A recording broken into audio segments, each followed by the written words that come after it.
Hello everyone, good morning. আমার আজকে আরও একটা নতুন ব্লগে তোমাদের সকলকে জানাই অনেক অনেক স্বাগত। আশা করি তোমরা সকলেই খুব ভালো আছো, আর আমরাও কিন্তু বেশ ভালো আছি। এখন ঘড়ির কাঁটায় বেজে গেছে ঠিক সকাল 9:30, আর এখন থেকেই তোমাদেরকে সাথে নিয়ে আমি আমার আজকের দিনটি শুরু করলাম। তো তোমাদের দাদাভাই আজকে আবদার করেছিল সকালের জল খাবারে সে লুচি খাবে, তাই দেখো তোমাদের দাদাভাইয়ের জন্য এখন লুচি বানানো হচ্ছে। আমি পরিমাণ মতো ময়দা আর পরিমাণ মতো আটা নিয়ে নিয়েছি। আমাদের বাড়িতে লুচি পরোটা হলে সাধারণত আটারই হয়, তবে আজকে তার আবদার হয়েছে ময়দা দিয়ে লুচি খাবে, তো শুধু ময়দা দিইনি, সাথে দিয়েছিলাম একটু মতো আটা। যাই হোক, এইদিকে নুন আর দিয়ে দিয়েছিলাম রিফাইন্ড অয়েল। ভালো করে সেটাকে মিক্স করে এখন জল দিয়ে ভালো করে আটাটাকে মেখে নেব। বিয়ের পর প্রথম যখন আমি আটা মাখি, জানো তো একদমই আটা মাখতে পারতাম না। এখন আমার সেই প্রথম দিনকার কথা মনে পড়ে। আমার শাশুড়ি মা আমাকে আটা মাখানো শেখাচ্ছিল, তো আমাকে পরিমাণ মতো আটা দিয়েছিল, আর আমি তাতে 1 ঘটি জল দিয়ে দিয়েছিলাম। পুরো আটাটাই সেই সিন্নির মতো হয়ে গেছিলো, ওই সত্যনারায়ণ পুজোতে যে সিন্নি প্রসাদ দেওয়া হয়। যাই হোক, তারপর থেকে আস্তে আস্তে আজকে বলতে পারো পুরোপুরিভাবে শিখে গেছি। এখন এতটাই সুন্দর আটা মাখি যে কি বলবো। যাই হোক, ওইদিকে আটা মাখা হয়ে গেছে, এদিকে আমি একটা থালি নিলাম আর দিয়ে দেবো চলো লেচিগুলো। রুটির লুই করা বলো বা এই লুচির লেচি করা বলো, আমি একদমই পরিমাণ মতো পারি না। কোনোটা বড় হয়ে যায় তো কোনোটা আবার ছোট হয়ে যায়, তাই সব সময় এটা আমার শাশুড়ি মাকে দিই আটা মাখার পর যে তুমি করে দাও। তবে আজকে যেহেতু মা সকালের পুজোতে ব্যস্ত ছিল, তাই দেখো ওই কোনো রকমে আমিই করে নিচ্ছি। আশা করি বুঝতে পারবে কোনোটা বড় হয়েছে, কোনোটা আবার ছোট হয়ে গেছে। যাই হোক, সেই তো পেটেই যাবে, তাই না? আর এই কথাটা বলে সবসময় নিজেকে সান্ত্বনা দিই। তো এদিকে আটা মাখা হয়ে গেছে, লেচি করাও হয়ে গেছে, আর সোনামা যেহেতু গিয়েছিলো তার ছর্দি ভাইয়ের বাড়িতে, তো সোনামার খাবারটাও তো আমি রেডি করে নিয়েছিলাম। তো সোনামাকে তার ছর্দি ভাইয়ের বাড়ির থেকে এখন আমি নিয়ে চলে এসেছি। চলো এখন সোনামাকে খাবারটা খাইয়ে দিই। আর এদিকে ওকে আমি বারবার জিজ্ঞেস করছিলাম তোর ছর্দি ভাই কী করে, তো বারবার একটাই কথা বলে চলেছিল, রান্না করে। সোনামাকে নিয়ে বাড়ি চলে এসেছি, চলো এখন সোনামাকে খাইয়ে দিই। এই যে আমার সোনামার খাবার রেডি, চলো সোনামাকে খাইয়ে দিই। সোনামায়ের খাবার খাওয়া হয়ে গেছে, তারপরে আমিও বসে গেছি খাবার খেতে। এখন ঘড়ির কাঁটায় ওই 10টার মতো বাজে। এখানে আমি নিয়ে নিয়েছিলাম লুচি, আলু ভাজা, আর সাথে নিয়েছিলাম একটা রসগোল্লা। এখন ঘড়িতে বাজে 11:10, আর আমি ছাদে এসেছি। বাবার কিছু জামা কাপড় ছিল যেগুলো কাচা ধোয়া করলাম মেলার জন্য। তো আমি খাবার দাবার খেয়েছি ওই 10:30টার দিকে। তো আজকে অনেকক্ষণ আগে খাবার খাওয়া হয়ে গেছে। তবে দেখো আজকে ফ্রেশ হওয়ার একদমই সময় পাইনি, চুলও ছাড়াইনি, মুখে ক্রিমও মাখিনি, সিঁদুরও পরিনি। তো চলো জামা কাপড়গুলো মেলে নিচে গিয়ে প্রথমে আগে একটু ফ্রেশ হব, কারণ আমার প্রচণ্ড ড্রাই স্কিন। তো স্নান করার পর মুখে কিছু না মাখলে না কেমন যেন একটা স্কিনটা টান পড়ে। তো কাজের এতটাই তাড়াহুড়ো ছিল যে সেদিকে নজর দেওয়ারও সময় নেই। যাই হোক, চলো কাপড় চোপড়গুলো এখন মেলে দিয়ে যায়। আর সোনামায় তো ওইদিকে জল তেল সব গরম হচ্ছে, ওকে ওই 11:30 পৌনে 12টার দিকে একেবারে তেলটা মাখিয়ে স্নান করে দেবো। চলো ভিডিওটা দেখতে থাকো। সকালে স্নান করার পর থেকে এখনও পর্যন্ত এত পরিমাণে ব্যস্ত ছিলাম যে স্নান করার পর চুল ছাড়াবো বা মুখে একটু ক্রিম মাখবো তার আর সময় পাইনি। তো এখন দেখো শ্বশুরমশাইয়ের কিছু জামা কাপড় ছিল আর আমার সোনা মায়েরও ছিল, তো সেগুলো কাচা ধোয়া করার পর ছাদে এসেছিলাম মেলার জন্য। তারপরে নিচে গিয়ে ফ্রেশ হয়েছিলাম। আগে শীতকালে স্নান করার পরই কিন্তু সাথে সাথে ময়শ্চারাইজার মেখে নিতাম, কারণ আমার স্কিনটা এত পরিমাণে ড্রাই, মুখে কিছু অয়েলি জাতীয় জিনিস না মাখলে একদমই থাকতে পারি না। তবে সোনামা হওয়ার পর থেকে সেটাও এখন ভুলে গেছি, এখন আর কিছু মনেই হয় না।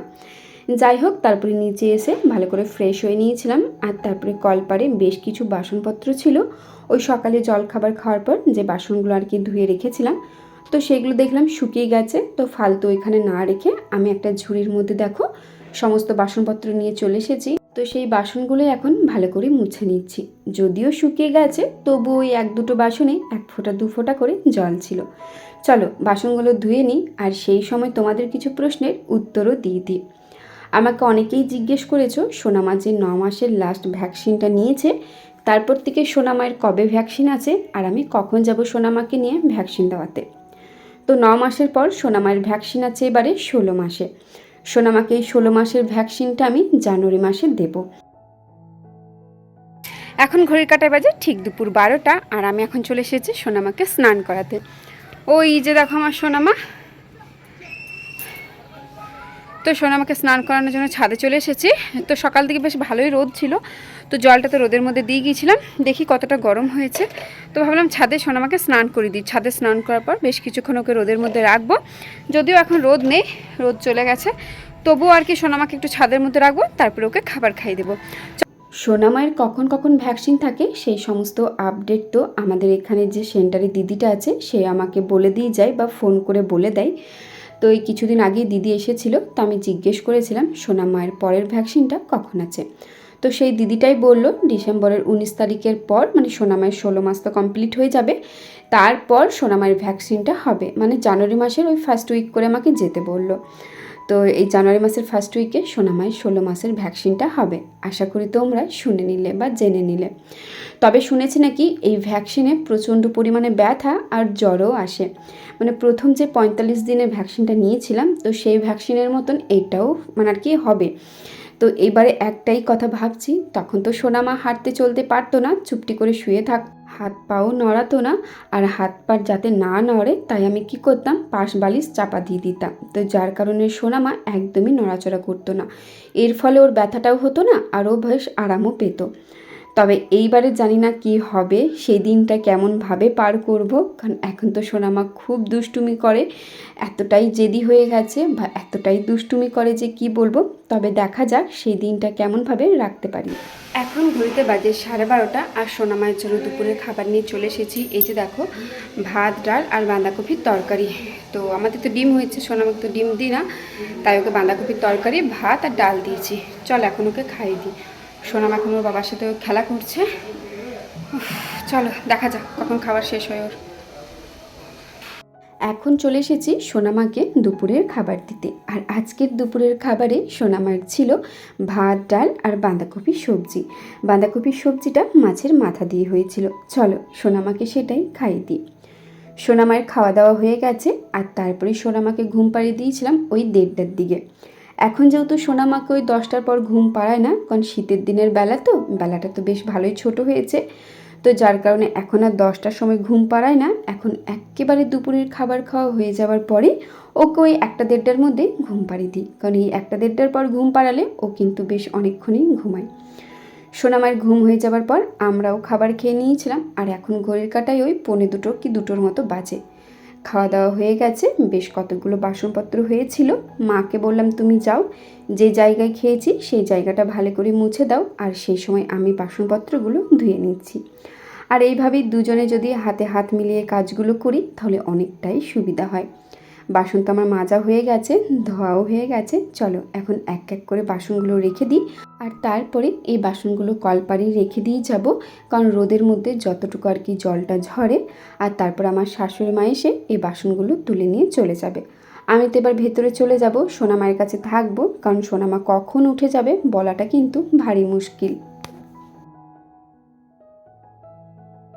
আচ্ছা বন্ধুরা, তোমরা আমাকে একটা কথা বলো তো, যাদের আর কি 16 মাসের ভ্যাকসিনটা হয়ে গেছে, তো এই ভ্যাকসিনটা কি আগের মতনই একই কষ্ট পায়? আসলে আমি অনেকের মুখেই শুনেছি, তো তাই ভাবলাম তোমাদেরকে একবার জিজ্ঞেস করে নিই যে এই ভ্যাকসিনটা নিলে ঠিক কতক্ষণ রিয়াকশন থাকে, বা ইঞ্জেকশনটা নেওয়ার ঠিক কতক্ষণ পর জ্বর আসে, ঠিক জ্বরটা কতক্ষণ থাকে, কিভাবে তোমরা সামলেছিলে এই সময়টাতে। অবশ্যই কিন্তু কমেন্ট করতে একদমই ভুলবে না। আমার তো সেই দিনের কথাটা শোনার পর থেকে কেন জানি না, মানে ভাবলেই ভয় করছে। আসলে ভ্যাকসিনের দিনগুলো এলেই এত পরিমাণে ভয় লাগে যে কি বলবো। যাই হোক, দেখা যাক, অপেক্ষায় আছি আর কি। তো যাই হোক, এদিকে দেখো, দুপুরে খাওয়া দাওয়া করার পর যেই একটু শুয়েছিলাম, তো সোনামায়ের ঘুম ভেঙে গেছে।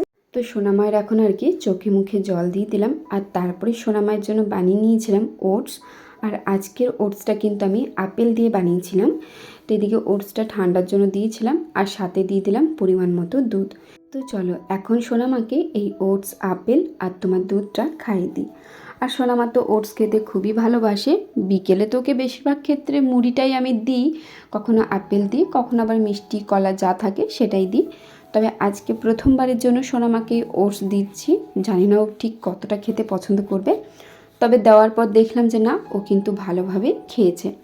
তাহলে চলো আজকের ভিডিওটা এত দূরেই রাখলাম। ভালো লেগে থাকলে like, comment, share and subscribe করে আমার পাশে থেকো। আজকের মতো আসি, আবারও হয়তো খুব শীঘ্রই তোমাদের সাথে অন্য কোনো ব্লগে দেখা হবে। ততক্ষণ সবাই খুব ভালো থেকো, সুস্থ থেকো, সাবধানে থেকো। আজকের মতো টাটা।